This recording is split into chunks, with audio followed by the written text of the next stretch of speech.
So we do have 1 o'clock. Is everybody on the call that needs to present, and everyone's okay right now to get started? Mike, this is Justin. I'm good to go. Okay. Okay, great. So what I'm gonna do, welcome back everyone from lunch. There's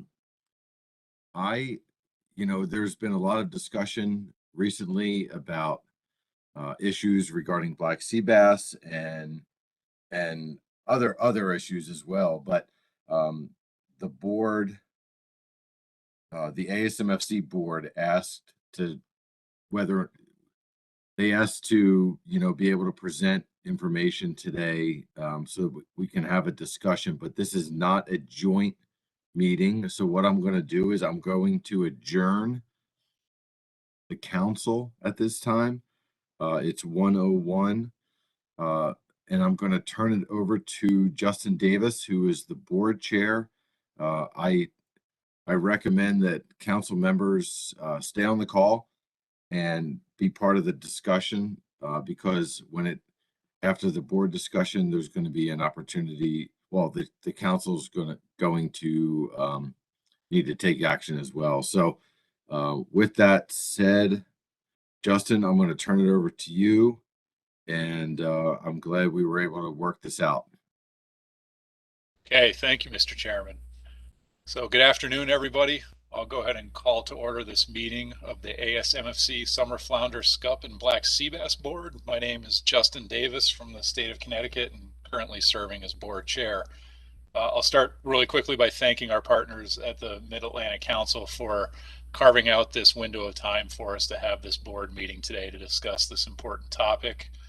This was a topic that the board had originally agreed by consent to deal with via email last week ahead of this council meeting, but then during deliberations it became clear that board members were really much more comfortable dealing with this in a meeting format, so we were able to pull this together on short notice.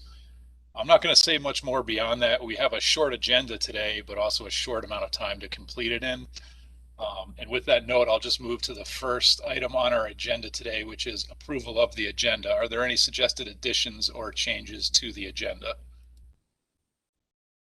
I have no hands, Justin. Okay, seeing that, we'll consider the agenda approved by consent. The next item we have on the agenda is public comment, but I'm going to handle this a little differently than normal at a usual board meeting. At this point, we would have public comment on items not on the agenda. For this meeting, I'm only going to entertain public comment for the items on this agenda, and I'll do that during the discussion of the motions that we're going to discuss further down in the agenda. So I'm not going to take public comment at this time. And with that, I'm going to move right along to Dustin from ASMFC staff, who will be giving us a presentation to set up the decision point that we have in front of us today. Thank you, Mr. Chair. As I said earlier, I have a very brief presentation, pretty much just consisting of the overview of what happened with recent events, why we're here, and what are the decision points today. So thank you, Mr. Chair.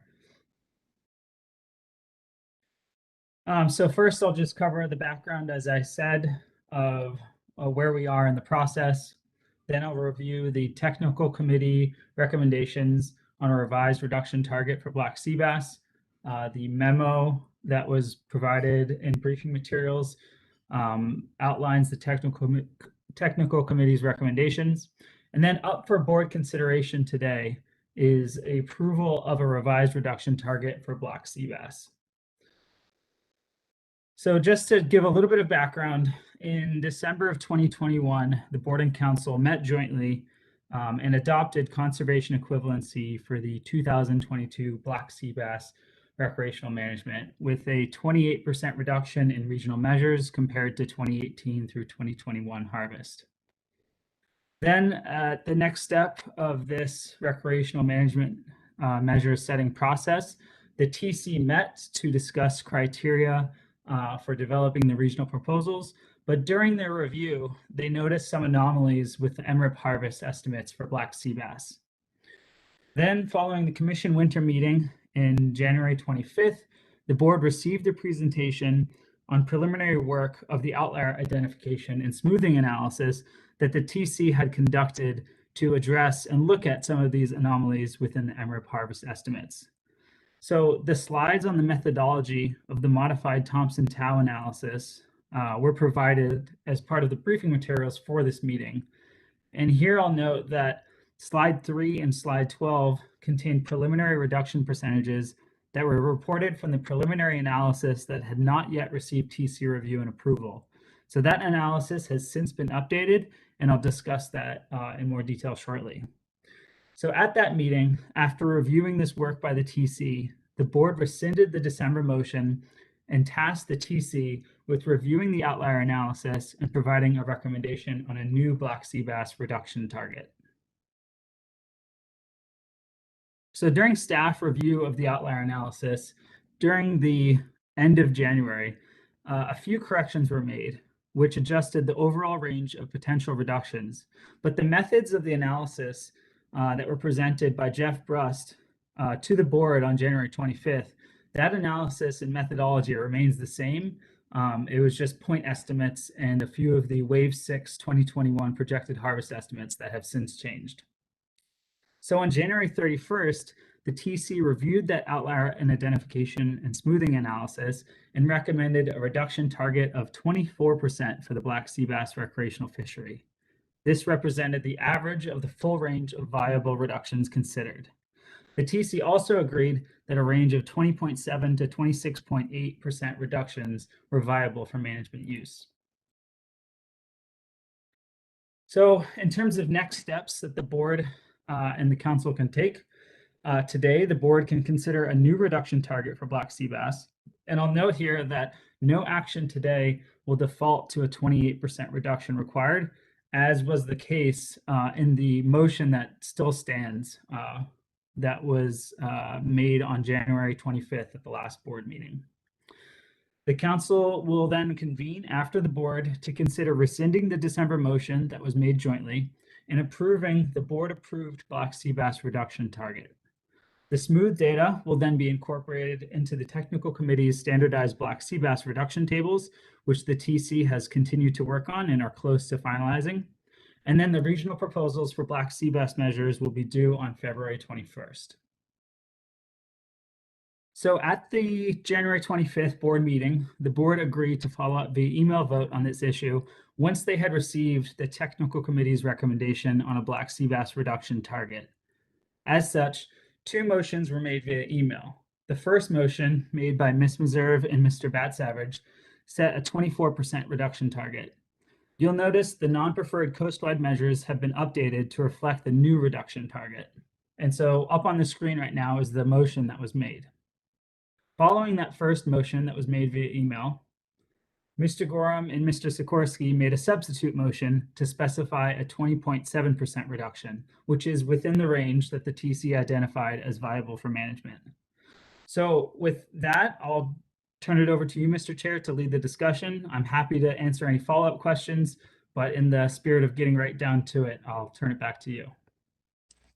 Great. Thank you very much, Dustin, for that presentation. At this point, I'll open it up to the board for questions about the presentation. I'll just issue the caveat that I would hope the board would keep in mind the short amount of time we have to accomplish what's on our agenda today. It would be great if we can limit questions to those clarifying what was in this presentation that will hopefully help the board make a decision about the motions we currently have on the floor. Tony, who do we have for hands? I have Emerson Hasbrook. Okay, Emerson Hasbrook, go ahead. Thank you, Mr. Chairman, and thank you, Dustin, for your presentation. So I do have a question, Dustin, that I'm hoping you can answer, or maybe there's others from the technical committee who are on the call today who can help answer it. So I'm wondering, do the various new reduction amounts all have the same probability of not exceeding the RHL? And is there any statistical significance? Is there a statistically significant difference between the 20.7 and the 24% options and yeah, well, basically between 20.7 and 24. Thank you. Yeah, thanks for the question, Emerson.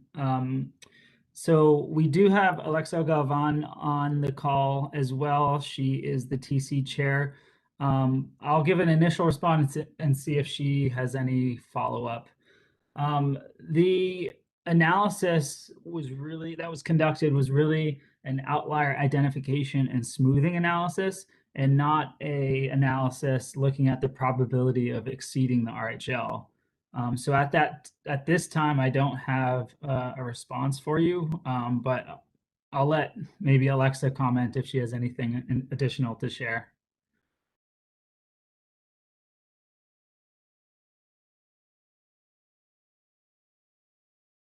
The analysis we're undertaking is just a manipulation of the data, smoothing those outliers. It's not so much how affecting what the RHL would be, or what they respect to the RHL.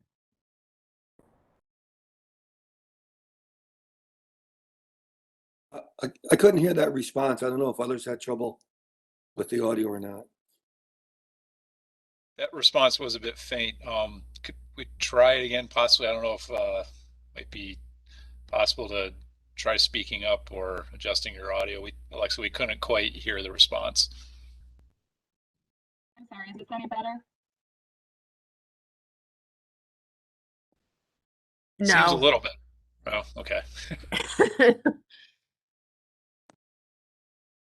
I'll try to change the audio, but I have really nothing to add to Dustin's explanation. Okay, thank you, Dustin and Alexa. Tony, do we have any other hands for questions? Nicola Meserve. Okay, Nicola Meserve, go ahead. Thank you, Mr. Chairman. I was wondering, if we have any input from NIMFs as to whether they agree that the full range is viable for management use. So much of what we are having to deal with, with our Seabass situation this year has been dictated by or guided by NIMFS's assessment. And so I'm just wondering if we have that input to know that this full range is viable from their standpoint. Thanks. Thank you, Nicola. Dustin and Tony, I guess I'd turn to you first to ask if we have any indications along those lines. Thanks, Mr. Chair. If there is a NOAA person on, it'd be great to hear from them directly. I have not been told that there is an issue with the TC's report saying that all options the whole range was viable. But Mike Penny has his hand up. Mike Pentney, go ahead. Yeah, thanks. I didn't think I had my hand up, but I'm certainly happy to to try to respond. Yeah, I mean, I think, to the specific question, we have not done a technical review of the technical committee's work to validate the range. In general, we defer to the expertise in the technical committee in terms of their evaluation of the data. Generally understanding that we would see, the full explanation and rationale for the range. And, we accept that the TC's recommendation that anything within that range, should be sufficient given how they've, sort of characterized the data and eliminated the outliers as I believe they've done. Our focus is going to be on the council action, because ultimately, from the agency's perspective, it's the council action that we are approving or disapproving, hopefully approving, and that would be for a set of coast-wide measures with a reasonable probability of keeping catch within the RHL, and then presumably we're going to see another recommendation for conservation equivalency, and it's the conservation equivalency recommendation that will then point us back to kind of the technical committee and the commission's process, where we'll evaluate to confirm, that the rationale that the technical committee and the commission provide in terms of assuring us that the measures that comprise the conservation equivalent sets of measures are in fact consistent with the coast-wide measures.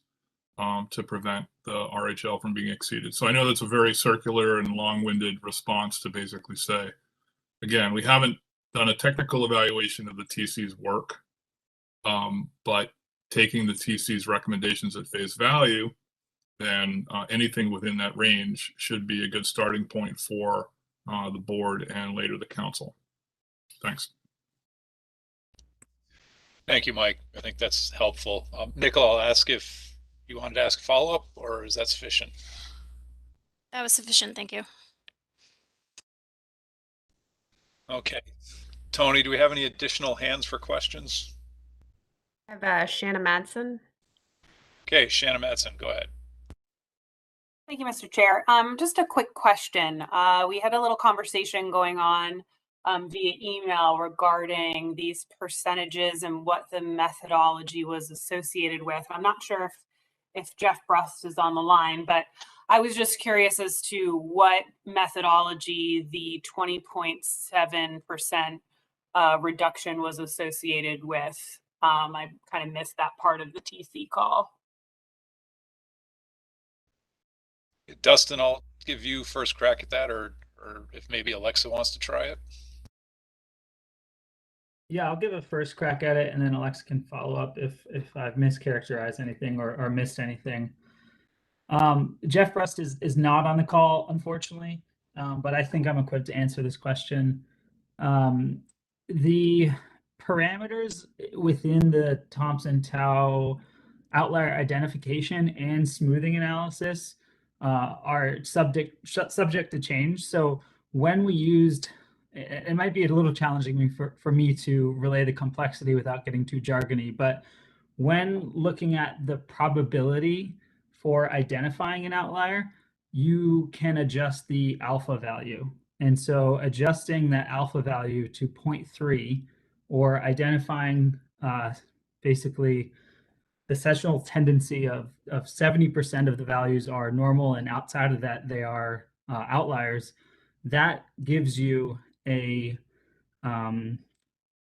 actually I need to explain in one more step. So that's we basically lowered increased the alpha value from 2.3, and then with smoothing those outliers, replacing the outliers that were identified, we use a median scaled value.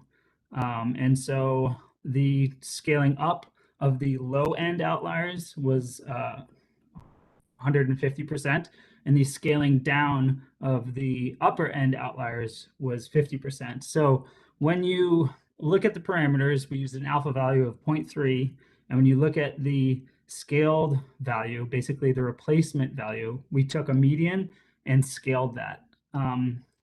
That's kind of the best I can do for now, but maybe Alexa Galvan can say it more succinctly, or if she has anything else to add, feel free to go ahead.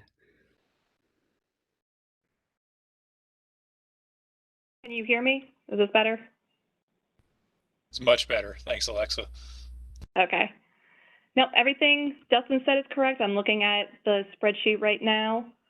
The TC didn't change the scaled amount. It was the 50%, 150%, and it was only the alpha that we were really changing to get between the 20.7 and the upper end. So everything Dustin said was correct and succinct. Thank you, Dustin and Alexa. Shanna, did that answer your question? I think so. I think, you know, we had said via email that this option fell between one standard deviation of the mean distribution. So that's I think what I was trying to get at with this question. So thank you. Okay, thanks. Tony, do we have any additional hands for questions? I think given the time, I'd entertain one more question before we move on to considering the motions. I don't have any hands. Okay, with that, we'll move on. We have two motions on the floor, a main motion and a substitute motion. These were motions that were submitted during the email deliberation process last week. So these are the motions that we'll start off with today for consideration. The first motion, the substitute motion, is up on the board right now. I think I would first turn to Mr. Gorham as the maker of the motion to ask if he wants to provide any rationale for the motion.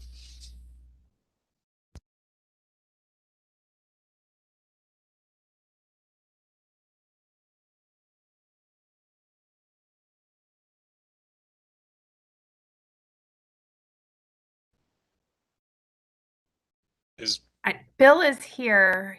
Yeah, I thought I saw him in the list. I just don't know if he's Bill, are you able to unmute yourself? He's on a tablet, I think.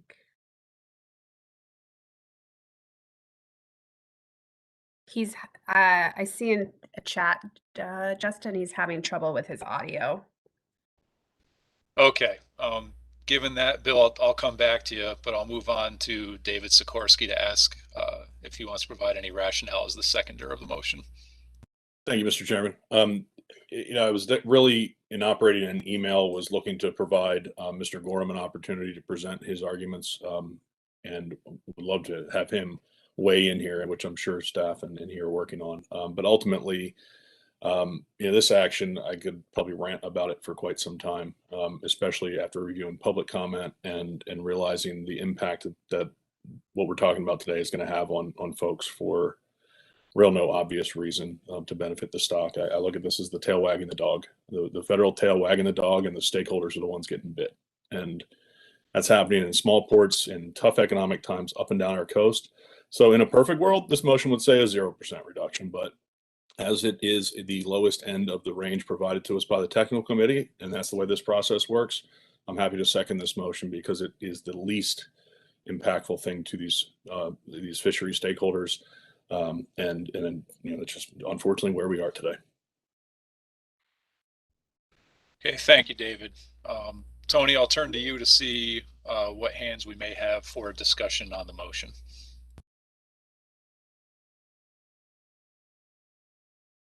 So far, I don't have any hands. And just a reminder to everybody, how you raise your hand is next to your name. There'll be a little hand button and you just click on it and it'll show up. Now we have a couple hands. We have John Clark followed by Nicola Meserve.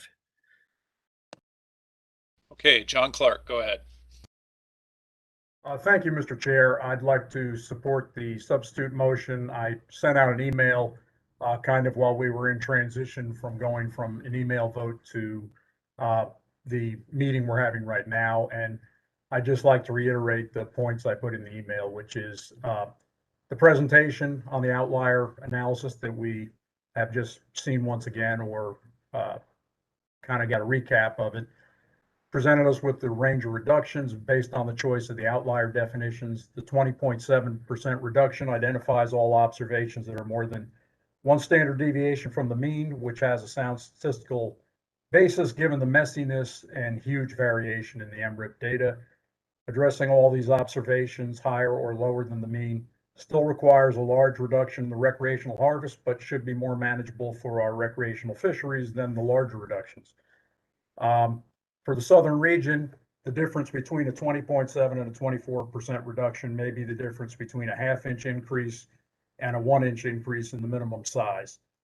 This is still a huge reduction, but the half-inch, I think, would be more manageable for our fisheries. As has been pointed out, this stock is at a huge abundance right now, and either increase is going to be difficult for the recreational fisheries, but I think it makes sense to minimize the pain. And because this is as identified by the technical committee, this should get us to the RHL. Let's do the minimal amount of, inflict the minimal amount of pain on the recreational fishery as possible. Thank you.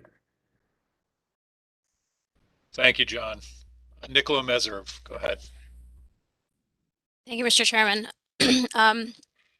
It's difficult to argue with the rationale provided for the substitute motion. I think we all recognize that the lowest percent reduction here is the most desirable from a socioeconomic standpoint, and that the public is going to be highly frustrated with either outcome today, and any tightening of the regulations given the healthy stock status of the resource. However, I just wanted to, provide my rationale for the initial motion, is provide that context at the same time here. and that would be that the 24% was consistent with the technical committee's recommendation. There are technical advisors, and notably, they collectively did not recommend 20.7%. Because of the lack of consensus that identifying outliers at a 70% probability, which was not included in the initial presentation to the board, was appropriate, but it was rather too generous for flagging outliers given the true variability that occurs in the harvest due to changes in the resource or changes in effort from year to year. So my motion really was meant to reflect that the decision point today should be about the most technically sound use of the Thompson-Town method to identify outliers rather than how, I feel about the reduction itself. From the beginning, I've, previously supported taking less than the full reduction and continue to oppose it. While the stock is healthy and we're in the midst of some very meaningful management actions to address recreational management in a larger sense. So I certainly can understand the substitute motion as well as the main motion that was made. Thank you. Thank you, Nicola. And I'll admit I was a bit remiss here because of the somewhat unusual process we're following here. If this had happened in real time in a meeting with these motions being made, when the main motion was made, the maker of the motion and the seconder of the motion would have had an opportunity at that point to provide rationale before the substitute motion was made. So I apologize for not giving you that opportunity sooner. And in that spirit, I'll ask if Chris Bat-Savage, the seconder of the main motion, wants to provide any rationale for that motion at this time. Thanks, Mr. Chair. I think Nicholas summed up my thoughts pretty well for why I seconded this motion. So I have nothing to add. Thanks. Okay, thanks, Chris. Tony, do we have additional hands? We have 2 additional hands, Jason McNamee and then Tom Foti. Okay, Jason McNamee, go ahead. Thank you, Mr. Chair. I think Nicola also summed up my thoughts on this really well. I think it's important to sort of put this in the context.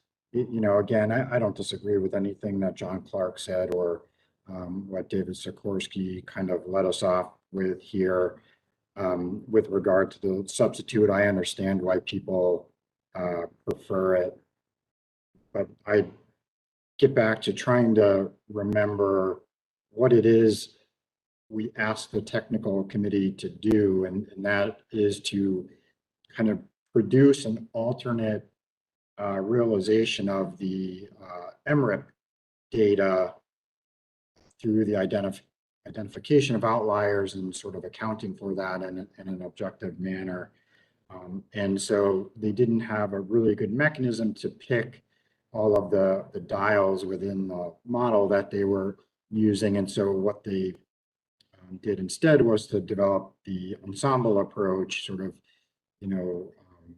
hedging against making a wrong decision in either direction, up or down, by taking the average of all of the models that they tested. And there's a lot of research out there that shows that type of process is robust and protects against assumptions that aren't quite correct. So I support the technical committee recommendation, which is in support of the main motion and not the substitute. So I just wanted to kind of get on record so folks could sort of understand that what we are tasked to do is to sort of understand what the best approach was for recreating that MRIP data set. And in my view, that was the recommendation that came out of the technical committee. So thanks for the time, Mr. Chair. Thank you, Jason. Tom Foti, go ahead.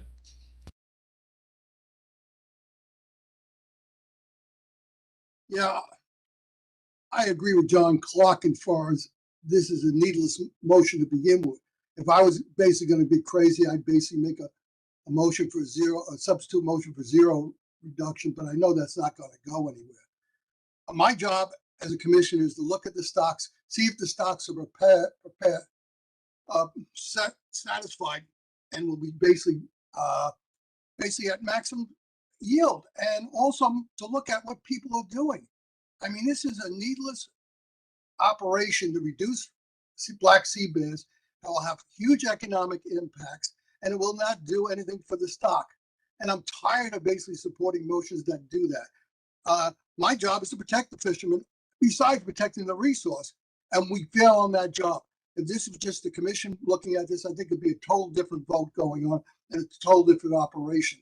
But because of the constraints of the National Marine Fisheries Service, and them always being afraid of getting sued, we wind up in these predicaments. So I basically support, as much as I can, the substitute motion, but I really would support a zero reduction. Okay, thank you, Tom. This time, we've got about 15 minutes left in our meeting time. We do need to move it along, but I do want to provide opportunity for some public comment here. So if there's any member of the public, potentially including our partners from the Mid-Atlantic Council who are listening in, who would like to make a comment at this time, I'll entertain that, with the caveat that we are running out of time here. So I will keep the amount of time for public comment relatively brief before we call this question. I have Paul Hartel. Yes, Paul Hartel from the Jersey Coast Anglers Association. We support the substitute motion. We agree with Mr. Sigorsky and Mr. Foti that there really shouldn't be any decrease at all. And I'd also like to point out that I believe at your last meeting, you almost defied NMFS by going along with a 14% reduction. Now we have a proposed 20.7% reduction that apparently NIMS is okay with. So that's what we support. Thank you. Okay, thank you, Paul. Next up, who else do we have for public comment? I have James Fletcher. Hey, James Fletcher, go ahead. The motion as it is does nothing to reduce bycatch. And every committee has had on the agenda a total length and no size limit. And I do not understand why we can't do something to reduce bycatch with a total length and no discards. But I'll keep beating on it. James Fletcher, United National Fishermen's Association. Thank you. Okay, thank you, James. Tony, additional hands for public comment? I don't have any other hands at this time. Okay, with that, I'll turn it back to the board and ask if there are any board members who'd like to make a final comment before we call the question. I have Mike Luisi. Okay, Mike Luisi, go ahead. Yeah, thanks, Mr. Chairman. I won't be long, but I do want to support. So there's a frustration, I think, with a lot of people about the process we've used for many years, and that we have a working, and we're going to talk about it, later today, with the harvest control rule. We're talking about some ideas for how we can manage recreational fisheries a little better. I just, I'm going to support this motion, but I'm not happy with it. I don't think it's necessary, and maybe it's probably better if I just leave it at that. So thanks. Yeah, thanks for calling on me. Appreciate it. Okay, thank you, Mike. We'll give you the last word there. At this point, I'm going to go ahead and call the question on the substitute motion. I'll give a 2-minute time period to caucus, and then when we come back from that, I'll just ask if anybody needs additional time before we actually vote. So 2-minute caucus.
Okay, that was 2 minutes. I'll ask if any board members feel like they need additional time to caucus, please go ahead and raise your hand.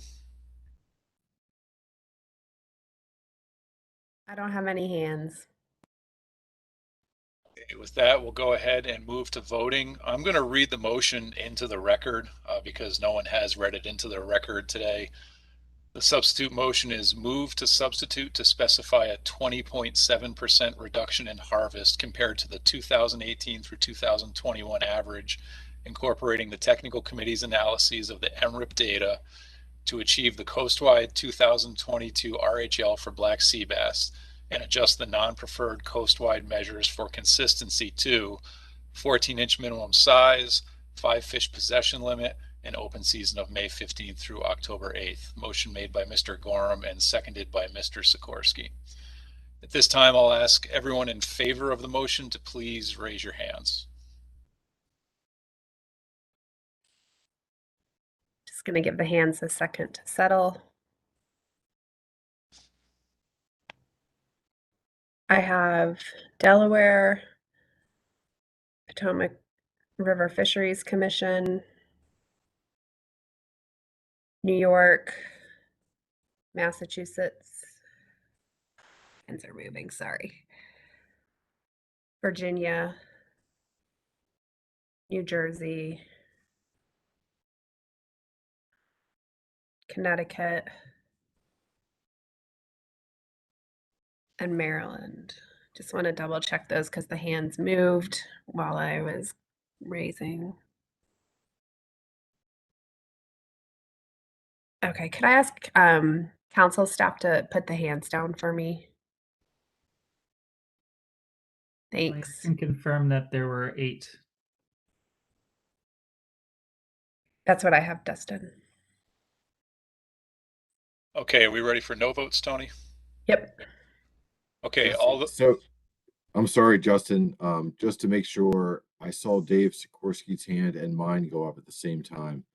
Did you just get one count for Maryland? Yep. I just had one count. Yep. Okay. All right. Thank you. Okay. All those opposed, same sign. I have New Hampshire and Rhode Island.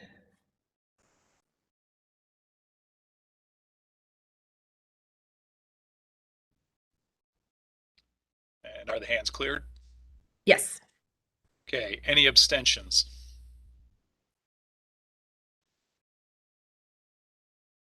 I have NOAA Fisheries.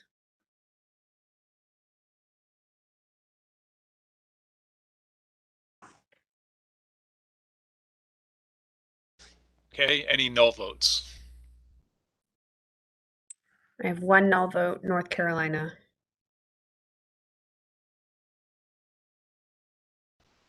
Okay, by my count, motion carries 8 in favor, 2 opposed, with 1 abstention and 1 null vote.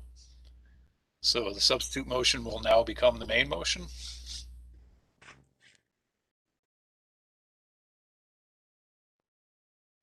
This time I'll ask if there's any further discussion.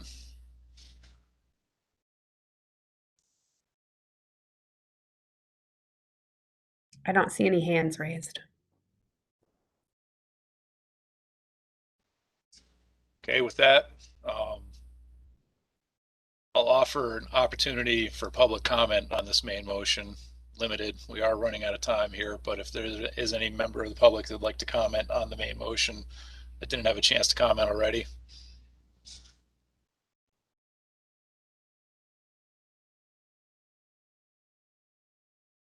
I don't see any hands raised. Okay, I'll ask if there's any states or jurisdictions that would like to caucus before voting on the main motion. If so, please just raise your hand. I see no hands. Okay, with that, we can move to voting. Dustin and Tony, should I read this into the record again, or is it sufficient that I read it when it was the substitute motion? I believe it's sufficient that you read it when it was a substitute, but Bob, correct me if I'm wrong. I agree. No need to reread it. Okay, Good enough for me. With that, we'll go ahead and move to voting on the motion. All those in favor, please raise your hands. Just going to give the hands a second because they move when new people raise them. I have New Hampshire, New York, Massachusetts, North Carolina, Connecticut, Virginia, Potomac River Fisheries Commission, New Jersey, Delaware, Maryland. Council staff could put the hands down for me. That would be great. Thank you. We're good. Okay, all those opposed, same sign. One in opposition, Rhode Island.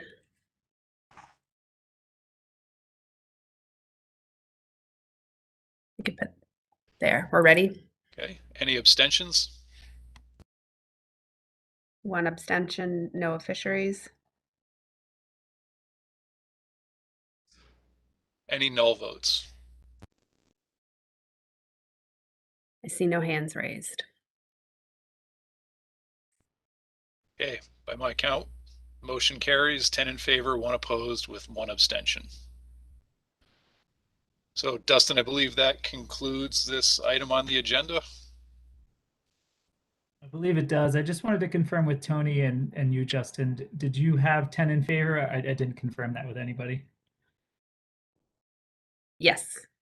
Great. I have the same, Dustin. Okay, with that, I'll ask if there is any other business to come before this board today. I have no hands raised. Okay, this board stands adjourned. Thank you, everybody. And my clock just said 1:45 on the money.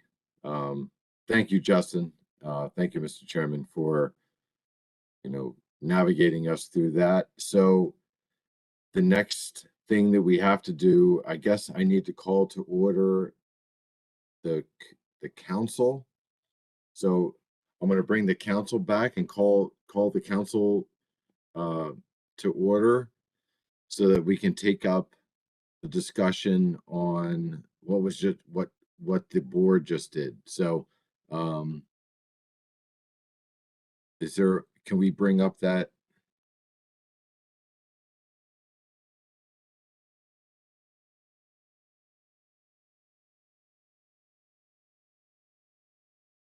Julia and Mr. Chair, would you like me to bring up the motion that was just made? Let me ask staff, what do you think is the best thing to do? Should we just bring up the motion since the council was part of that discussion, or do you have a presentation? Mr. Chair, can you see the presentation that I'm sharing right now? I can see the draft motion right now. Yeah. So this is a little bit different than what the board just did. I can explain why, but it's based on what the board just did, but the council needs to do a slightly different motion. Okay. Do you want to explain that? Yes. So basically I'm sorry. So did you have a presentation you wanted to give, or did you want to just jump right into it? My presentation is basically this, and okay. Yeah, that's fine. Yeah, if you want to explain what's before us, the board and the council have to take like action on these type of issues. So yeah. Yes, thank you. It's all you, Julie. Okay, so thank you. Good afternoon, everybody. This is Julia with council staff. So basically, the council needs to decide if you want to do the exact same thing that the board just did to maintain a consistent approach in state and federal waters.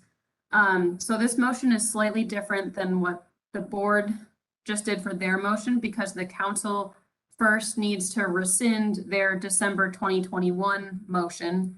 The board previously did that at their meeting on January 25th. So this is kind of packaging it all together in one motion for the council, what the board did in two separate steps. So first, the council needs to rescind their December 2021 motion and then adopt conservation equivalency for 2022 for black sea bass, which was the previous agreement. And then the new thing is the 20.7% reduction to match what the board just did. And then it has the same non-preferred coast-wide measures spelled out as what the board just did to go along with that 20.7% reduction. And then the precautionary default measures are also spelled out in this motion, but they're not different than what was presented in December 2021 because they're still sufficiently precautionary under this 20.7% reduction. But again, the decision is, does the council want to do the exact same thing that the board did to maintain consistency in state and federal waters? And if so, this would be an example of a motion that would do that. Okay. All right, so let me ask, is there anyone from the council that would like to make this motion?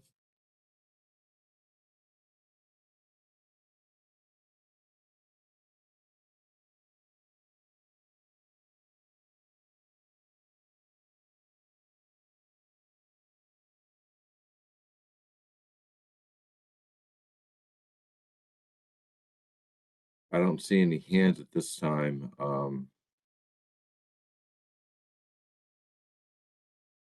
Joe Semino, are you making the motion, Joe? I am, Mr. Chair. Okay. Can I get a second? Paul Reese is the first hand that came up with the second. So I'll go to Joe and then Paul for any comments. Go ahead, Joe.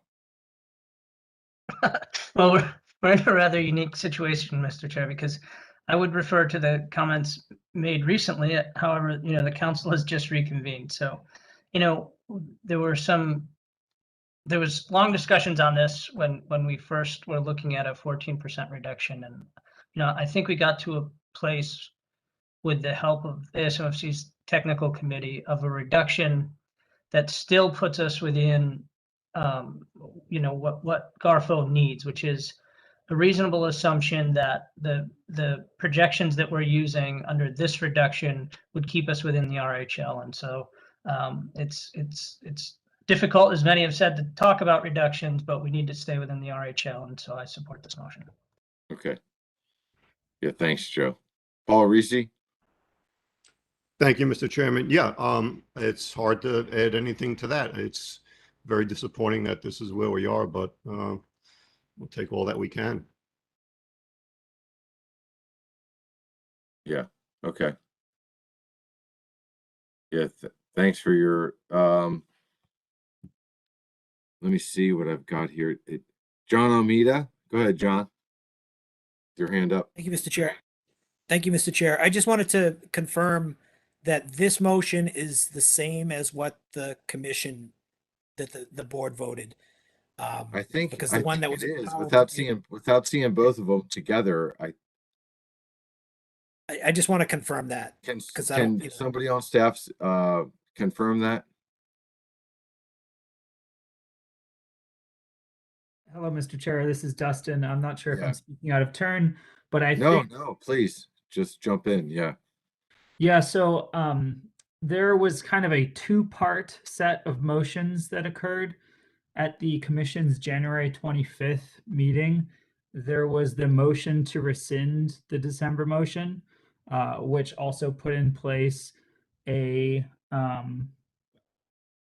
set of non-preferred and precautionary default measures, with the caveat that if the TC was able to demonstrate that a new reduction target was warranted, that the new reduction target could be implemented in its place. And so that was kind of the first half of the motion that Julia hasn't highlighted.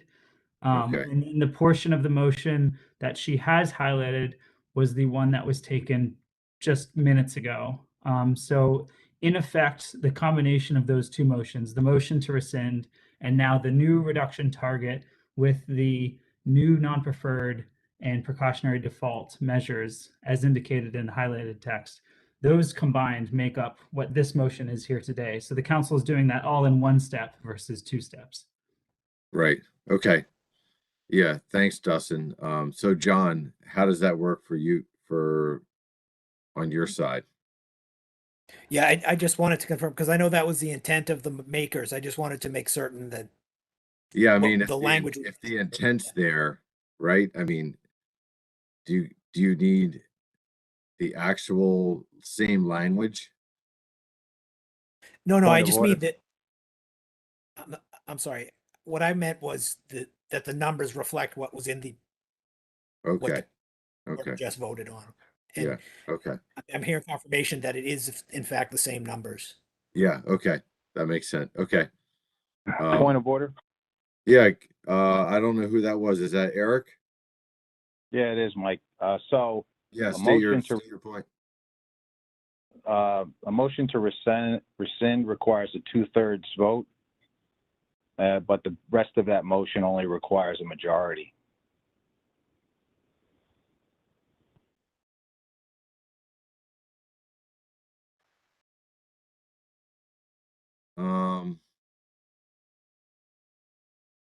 I didn't think a motion to rescind was 2/3. I could be wrong. I'm not a Robert's Rules expert. Maybe I can ask Bob and Chris. Maybe you guys can weigh in. Mr. Chair, this is Bob Beal. I can. Yeah, go Bob. Go ahead, Bob. Thanks.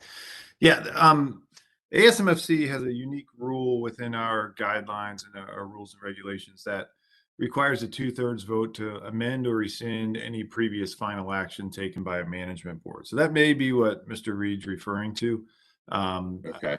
This differs a bit from Robert's Rules of Order, which I don't claim to be an expert on either. But we made, or the commission approved this a while ago, so that they weren't.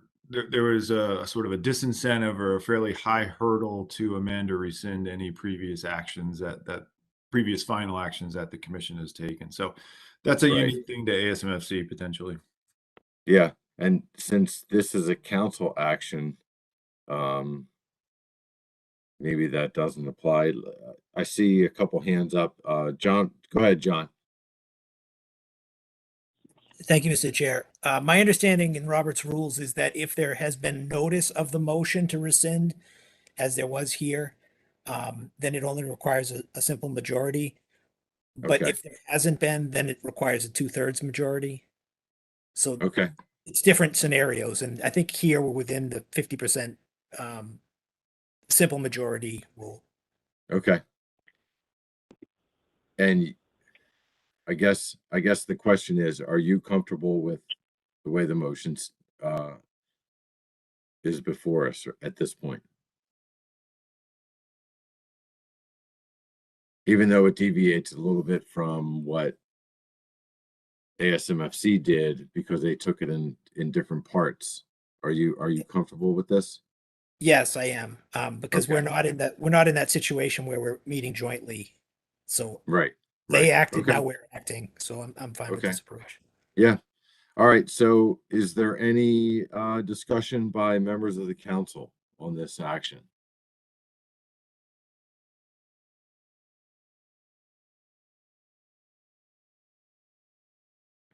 Just be patient. I'm looking through my list. I don't see anything. Anyone from the public? Kate Wilkie has her hand up. Oh, I'm sorry. I'm sorry, Kate. That's okay, Mike. Thanks. So this is sort of an interesting situation because of how the whole process, how this has unfolded over the last couple meetings of the board, and now it comes to the council. And I appreciate the necessity for the council to adopt a like motion since this species is jointly managed. So I won't oppose this motion, but I do want to just say on the record that in the future, sorry, 1 second. Now I have this sort of some notes to make sure I get this right. I understand the need for why the outlier analysis was done, given the state of the biomass, and the need for a reduction seems at best kind of counterintuitive and doesn't do much for public perception and trust. But the decision to do the outlier analysis at this time feels kind of ad hoc and opportunistic. And so in the future, I think it would be better to have a process in place to determine when an outlier analysis ought to be used.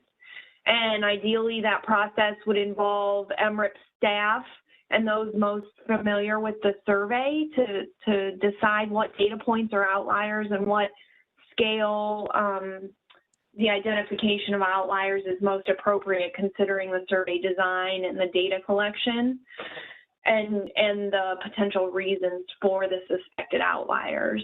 So yeah, I think that's a great comment. Yeah, so I totally support that, and I'm on board with you, Kate.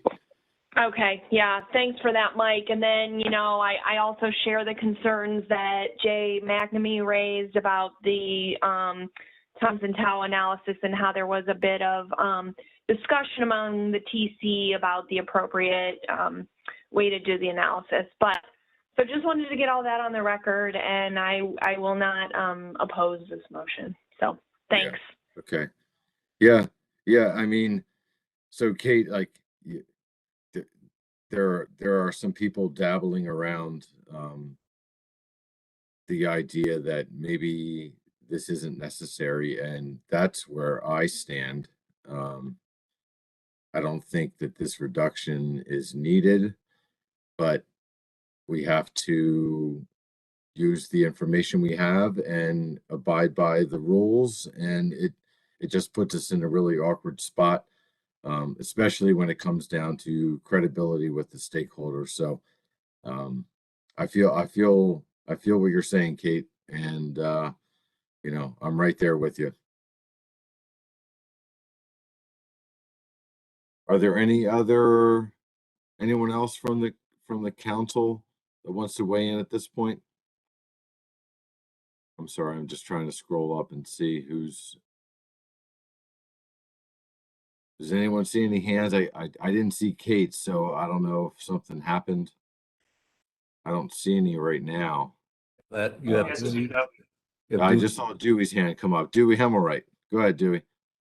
Thank you, Mr. Chairman. I would also like to echo some of Kate's sentiments about when do we use the outliers, when don't we use the outliers, who's going to be in charge of producing the outliers, and what's the outcomes, when it's going to be done, because it does seem kind of willy-nilly that here, when it was coming up for allocation, I don't know, didn't hear about these outliers, and now when it comes time for a management thing that we're doing here today, we hear about the outliers, and just seems kind of arbitrary and capricious when we decide to use them and when we don't decide to use them, and who's in charge of producing.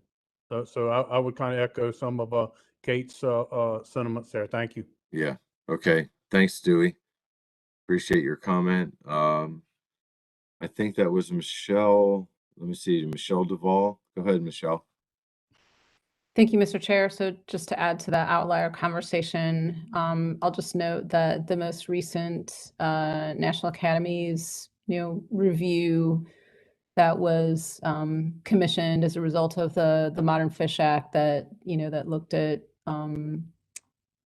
MRIP and was charged with trying to put forward some ways in which ancillary information could be used to help improve the precision of estimates. It also includes some examples and techniques with respect to outliers in that report, as well as other types of, as I mentioned, ancillary information that could be brought to bear on, improving that. So I would just encourage, us to think about that and consider those techniques as we move forward.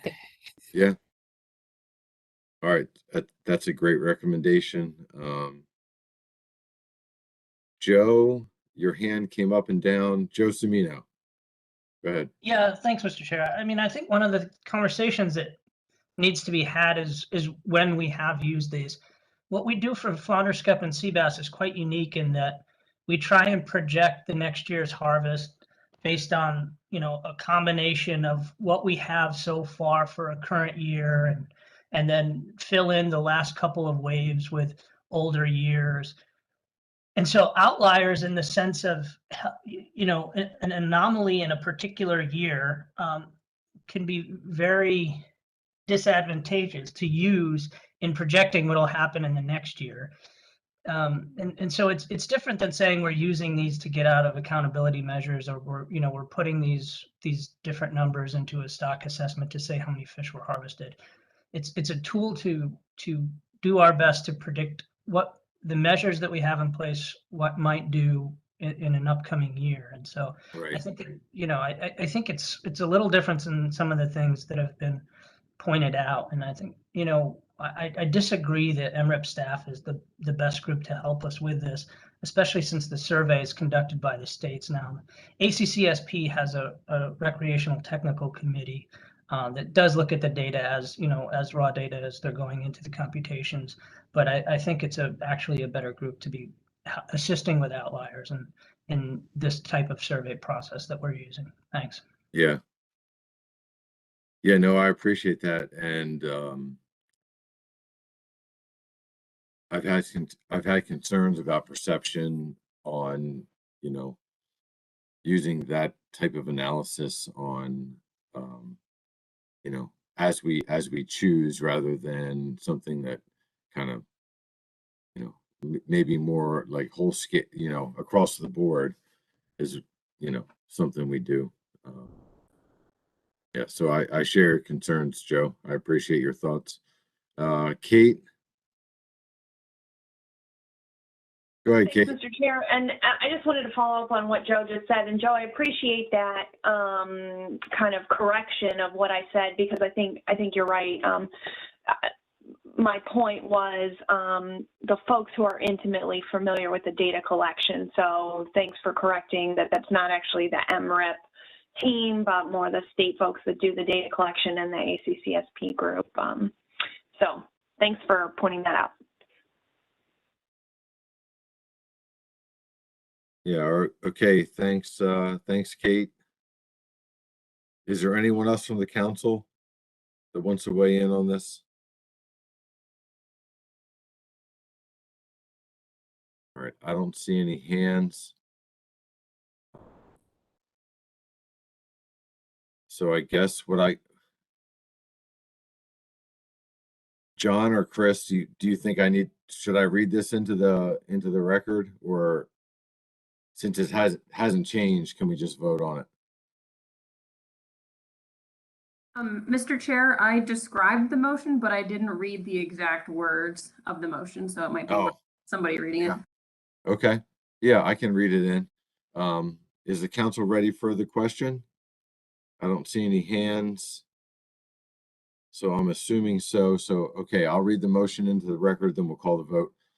Move to rescind the December 2021 Black Seabass recreational management motion and move to adopt conservation equivalency for 2022 Black Seabass recreational management with a 20.7% reduction in coastwide harvest compared to the 2018 to 2021 average to achieve the 2022 RHL. Non-preferred coastwide measures are 14-inch minimum size, 5 fish possession limit, and open season of May 15 to October 8th. Precautionary default measures are 16-inch minimum size, 3 fish possession limit, and open season from June 24th through December 31. Tony, I see your hand up. Did I say something? Sorry, that was not on purpose. Oh, okay. I didn't mess up. Nope. The cat Okay. walked on the computer. Okay. All right. So, it may be easier to ask, is there any opposition to the motion?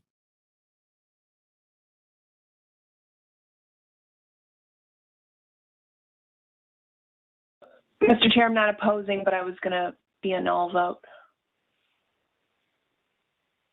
So either, so Kate, you'd have to abstain if you,